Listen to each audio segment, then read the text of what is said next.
Hey, welcome back to the studio. This is My Day of Play, where you're taken into the real events and actions of how it really goes down before the process of editing and or cleaning up. This is how it really was. We kick things off today with Alice Hoffman, who has reimagined and restructured the life and story of Anne Frank.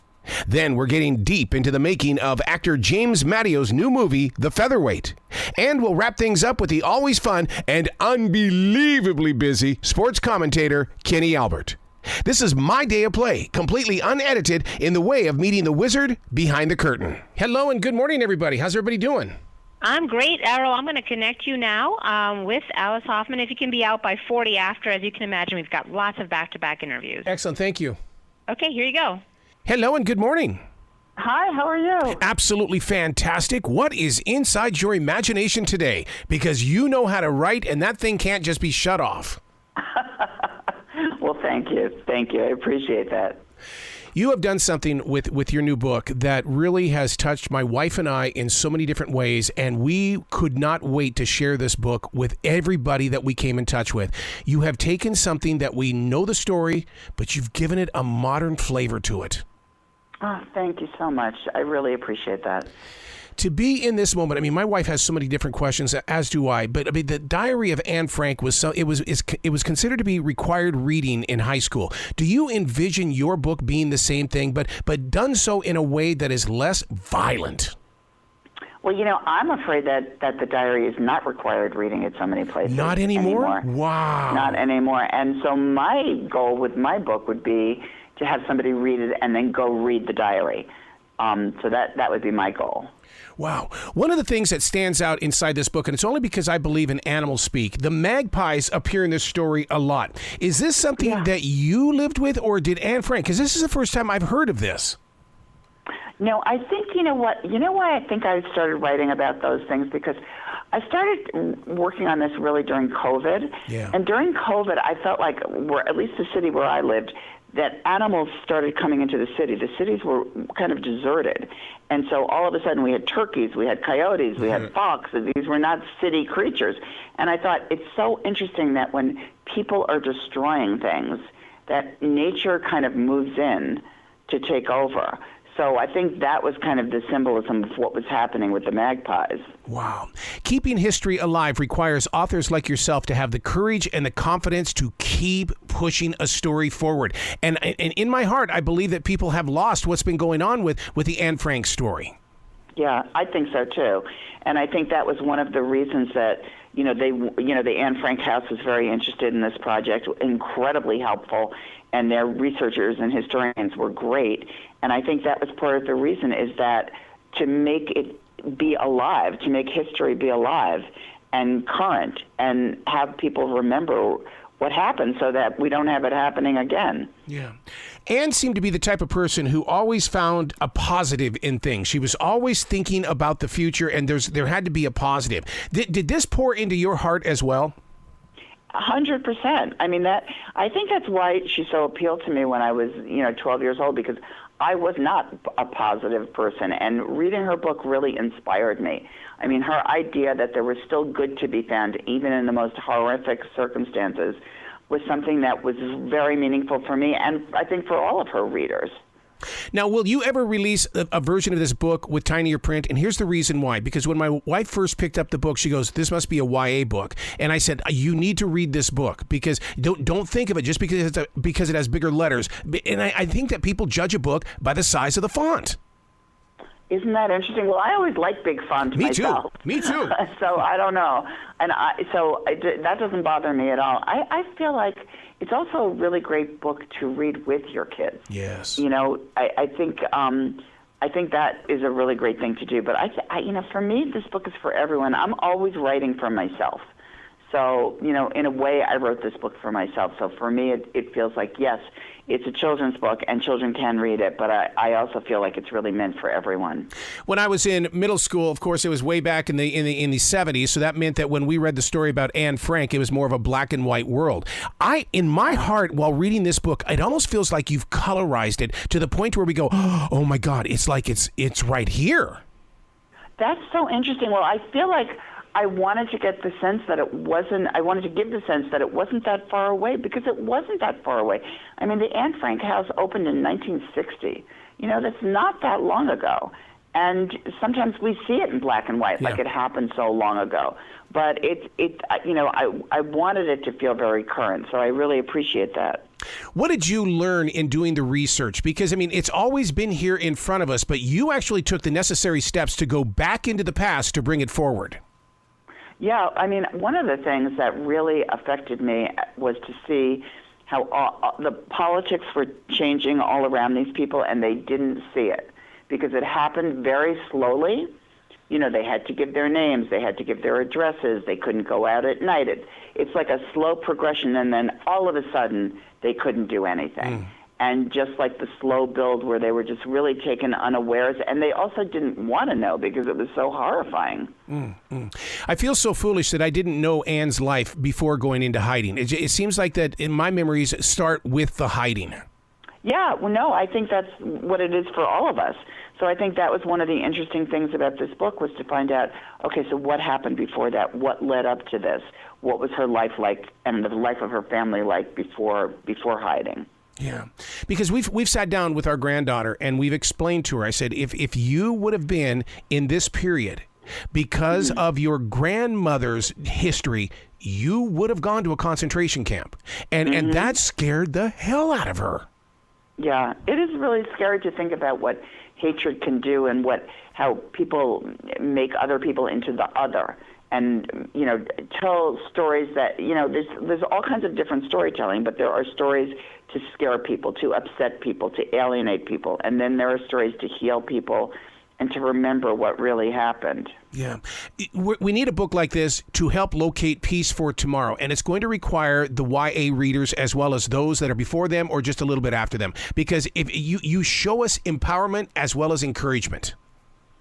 Yeah, I hope so. Thank you. I really hope that's what it does. Yeah, because, I mean, it's like I said before, it takes authors like yourself to reach out there, and there's a lot of things to be reaching through, and you're doing this. Well, thank you. It's something that I really wanted to do, and I feel like, you know, I was so affected by this story, and I wanted people to have that experience of being affected by her story. Do you feel like that we've lost something? Because, I mean, that's one of the things that you do. You put the importance on remembering and honoring things that we have lost. Yeah, I think in this modern world, things don't last as long. You know, things are throwaway. You know, whether it's art or whether it's history, and that people don't remember to the same extent because there's so much information coming in. And I think it's just really important to remember what happened. Yeah. Was it interesting to you to see that Anne Frank was very playful, that she was witty and mischievous? Yes, it really was. She was. She got into trouble at school. See, that's humanizing her. Once again, yes. you have given us the opportunity to see a different side of history. Yes, I think it's really important to humanize it and to have her be a real person, not just an icon, but a real person. Yeah. What do you foresee when it comes to this book getting out there into the hands of readers? Well, you know, my hope is always that, you know, people will have a personal response, a personal reaction, that it will be meaningful for them, that it will be to them what the books that I love are to me, and that, you know, they'll carry it with them and want to know more about it. Yeah.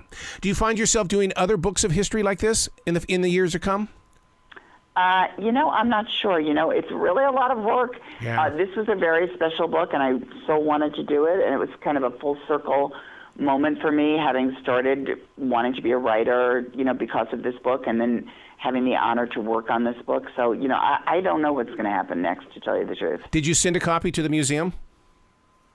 They have it, yes, they Oh, did. God, that's got to be so special. Yeah, no, it definitely is. They have been great. Wow, I wish you could have been in the living room when I handed my wife this book, because her world stopped. She literally looked at the book and she was like, going, and it shook something inside of her. And I think other people are going to feel the same way. Oh, thank you. I hope so. And please thank her for me. Are you going to work your way into making a modernized documentary, or do we let history handle that? You know, that is out of my hands. You know, I don't know what that is. I mean, for me, the great thing about books is that it's so personal, it's so intimate. I feel like reading is not like anything else, and so, I'm just thinking of it as the book. That's so interesting you say that, because that's how I feel about radio. With Zoom and all that kind of stuff, people go, how come I can't see your face? Because I'm a radio guy. Because that's what it's all about. Same is true with reading for you then. Right. It's very intimate. It's personal. And, you're speaking directly to somebody. It's very similar in that way. Wow. Where can people go to find out more about you and so they can grow with you and give you some love? Oh, that's so nice. Well, they can go to I have a Facebook page, an Instagram page at A. Hoffman Writer, and I also have a website, www.alicehoffman.com, or you can go to Scholastic, the publisher. They have an Instagram page and a website, and you can find out information there. Please come back to this show anytime in the future. The door is always going to be open for you. Thank you so much. No, thank you so much. You be brilliant today, okay? Thank you. Thank you. All right, don't move. James Madio is up next. We're going to be talking about his new movie, Featherweight. Busy. Good. Busy's good. I guess so. If it ruins your weekend, it's not. But anyhow, here's James. You'll have till it's a 10-minute slot, 10:20. Excellent. Good morning, James. How are you doing today? I'm doing well. Thank you for having me. Dude, what a movie. And no, let's go even further than that. What an experience. This is an experience that really needs to be viewed and witnessed by so many people. Yeah, thank you. I appreciate that. A lot of hard work went into it with a lot of creatives, and to get that type of response from you, it means a lot to everybody. So thank you. Well, every scene sets up the time of the season. I mean, it's the timeline is 1942, but every scene is just so perfect. Yeah, I mean that's a lot of rehearsing. That's the director working with our cinematographer Adam Kolodny and Robert Kolodny, our director, and painless work and rehearsal and lighting, and just the way we shot it with the docudrama approach. Was very, very technical for them, but they're masters at it, and we were privileged to have them. I love the way that you did do that in a documentary format, because it gave me like a fourth dimension of the storyline. Yeah, I mean, and for the actor as well. I mean, it's not typical for us to sort of spike a lens or bump into the camera or tell them go away. You're sort of avoiding it as an actor. So bringing in that dimension was strange, but like I always say, it gave you a credible amount of freedom to move around a room, to improvise, to work alongside your peers and your actors, and maybe try something new that may or may not stick to the wall and may not make it in the film. But yeah, it was pretty inventive. Yeah, it was good. And you know what's really interesting about this, James, is the fact that this was before the internet. I mean, this is the only way that they could get the word out about what they were doing in any sport. Wow, I never thought about that. That's interesting. Yeah, it was before the internet. We always thought of it as early on when it was being developed. The writer and producer Steve Loff, we always thought about when we went into this world of when he came up with this faux doc approach. It was sort of, where is Willie now? Like if ESPN in 1965 decided to knock on Willie's door and do a piece on him. And Willie was all excited and go, yes, I'd love to do this. This is great. Because guess what? I'm actually thinking about making my comeback, and this would be a great piece for you. When in hindsight, actually the documentary group gets a deeper dive behind the curtain of what's going on in Willie's life, right? His fourth wife of half his age is leaving him. His father's ill. His son's, addicted to drugs. He's back home living with his mother. He's got no money, and he needs a job. So one of the main things he wants to do is get back in the ring to make money, the only place he knows how to win. Absolutely. One of the most priceless scenes, and I'll tell you what, I still laugh inside, is when you're playing bocce ball. I just thought that was priceless with the older people. Yeah, we filmed in Hartford, and thank God for that, because it's Willie's hometown, and we were able to cherry pick sort of the Hartford flavor and the Hartford locals and just dip them into these scenes. They were fantastic. Those are just locals that actually play bocce ball, and we sort of infiltrated their game and filmed it. It was amazing. Yeah, to me, that's part of the authenticity of this movie. I mean, even the gym where you practice. I mean, I've been to many of those gyms. I mean, when I saw those scenes, I was like, I know what it smells like. I know what the sounds are in that room. Yeah, and that's what we wanted, and that's what the directors and all the creatives wanted, was to smell that. When you can't smell it, but visually when you see it, the first thing you think about is, I know that smell, I know that sound, and all your senses are going to work while you're watching some screen. Willie's son brings up a very interesting point, and I thought it really was you pulled on the strings of your heart. What happens if you can't fight like your father? I mean, it's brutally transparent. Yeah, he says it all. I mean, he said it in there. I probably had more fights than my father. Willie's kid, Billy, we spent a lot of time with him during the development of this process, trying to get to know Willie. And obviously, we're hearing Billy, his son's life story about it. And you could do a part 2 of this following Billy, because it's amazing how he was shipped off to boarding school, and knowing that he was Willie Pep's son, you would think that'd be a good thing. But it was actually the opposite. People wanted to know if he can fight, so he was picked on quite a bit. And I think, obviously, not that I know that stuck with Billy Jr. for his entire life. So Keir Gilchrist had some time to get to know Billy, and he passed now, Billy, and spend some time with him and sort of feel that. And I think some of those words that translated onto the screen really resonated with folks, and I'm glad that you noticed that. Well, another thing I took note of is the knockout scenes, because being a third-degree black belt in martial arts, I was in a lot of those fights. I was knocked out twice. I don't remember getting knocked out. I just remember waking up. Yeah. Well, as you know this better than me, you think you can fight until you get into a ring. That's it. And everybody that we casted opposite me in a fight was either a retired boxer or going pro or was pro. You have Bruce Carrington, who's an undefeated featherweight, who's rising up the ranks like no one else. He'll be champion soon. Trust me, Bruce Carrington. You can't tell these guys to hit halfway, to hit 50%, to hit 20%. Yeah. They don't know how to. So, yeah, my bell was rang a few times messing around with these guys. But, you want to stay face, you want to stay tough. You got an entire crew watching you, depending on you. So, we got through it, but not with a couple of bruises. But I don't want to complain. Well, but the thing about it is, though, James, is the fact that they call it martial arts for a reason, because it's the art. And I think this is the boxing art is also here as well. This showmanship is just authentic. Well put, exactly. Yeah, it is an art, and if anybody emulates art, it's Willie and his footwork, and how he was able to not get hit. Right. I mean, the reason why the guy fought all that time. 229 wins. I think he had 241 professional fights. To fight that long for 3 decades, and a lot of them at 15 rounds, and still have your wits about you in your 80s, that means you didn't get hit. His philosophy was don't get hit. Yeah. Right? I mean, there's that great quote is, Bert Sugar, I believe, said, you couldn't hit him in the ass with a handful of rice. How did you get the footwork down? Because that's not an easy task. I still go over those steps all the time inside my imagination.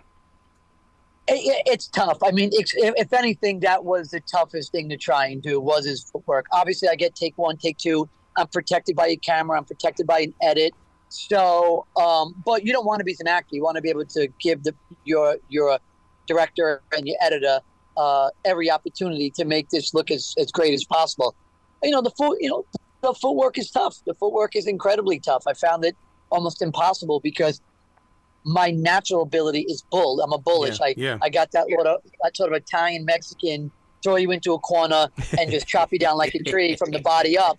That is my mental natural ability to fight. So I'm playing someone who we actually see on the lens. I mean, if you take Will Smith, for instance, who played Ali, he had to learn how to fight like Ali, who was so special. Yeah. You had to take me. I got to fight like Willie Pep is so special. Mark Wahlberg had to fight like Mickey Ward. We got footage on these guys that we have to fight like them. Then you take a fighter that you don't know. You take, Creed, or you take Jake Gyllenhaal's film. They could use their own style to make it sort of look incredibly well done, because they're not playing a specific fighter that's well known. Yeah. So there's 2 different elements to that. So there's a lot of pressure playing someone that got footage and is incredibly great and gifted in certain areas of fighting. Like you said, in art. I just got to give you guys kudos on this. This is not a Rocky Balboa movie. This is a movie that sends the match. Love it. Great. I mean, that's kind of what we wanted. That's what we set out for, was to separate ourselves from these boxing films. At the same time, pay homage to sort of films and go back to the golden age of cinema and the history of boxing films and the Italian-American culture, the early immigrants, all that. So I'm glad you liked it. I'm glad that message came across. Well, please come back to this show anytime in the future, James. The door is always going to be open for you. Well, thank you, brother. I appreciate it. It's been a great interview. Thank you so much. Well, you be brilliant today, okay, sir? All right. Thank you. Ciao. Appreciate it. Bye. Coming up next, I don't know how we landed this conversation because the guy is that busy. It's the unforgettable Kenny Albert. Hey, Funky Fresh. Michael, how are you today, sir?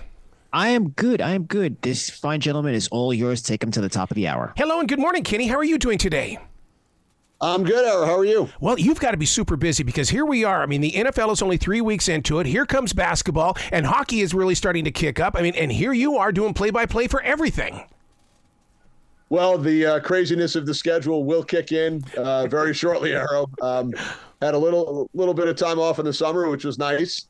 Wasn't on a plane for 2 months, which is very unusual for me, but now heading into week 3 of the NFL, I had the Giants-Vikings game, week 1, Patriots-Seahawks in Foxborough, Massachusetts, week 2, and now getting set for the Giants and Browns in Cleveland. And then, yes, the NHL will kick in a couple of weeks. I work about 15 NBA games as well. So it's the most fun time of the year. You have to really be organized and follow everything, from the various sports and keep track of what flight I'm going to, what hotel room I'm in. Now I've started to take photos of the hotel room number just in case. But no, it's a great time of the year. I always tell people there's a lot of work and travel involved in what I do, but I never really feel like I'm working, which is certainly a nice feeling. How do you embrace the cadence of each one of those games? Because, I mean, you can go from a play-by-play announcer to a hockey game, which is at the speed of light. It's a great question. As far as the preparation, that's pretty similar, although there are certainly more hours of preparation involved in a football game because it's two teams that I might not have seen all season. Basketball and hockey teams are playing all the time, so you're keeping up with their games, and there's a lot of reading involved. But as far as the cadence, they're all so much different. Yeah. Hockey, like you said, it's moving so quickly. And I do hockey on both TV and the radio, so radio is even faster because you have to be so descriptive and give the score and time a lot more than you have to on television. Basketball is kind of similar to hockey, although it's a slower pace. There are probably more whistles and stoppages, but you're basically calling the action for the 48 minutes. In hockey, you're calling the action for the 60 minutes.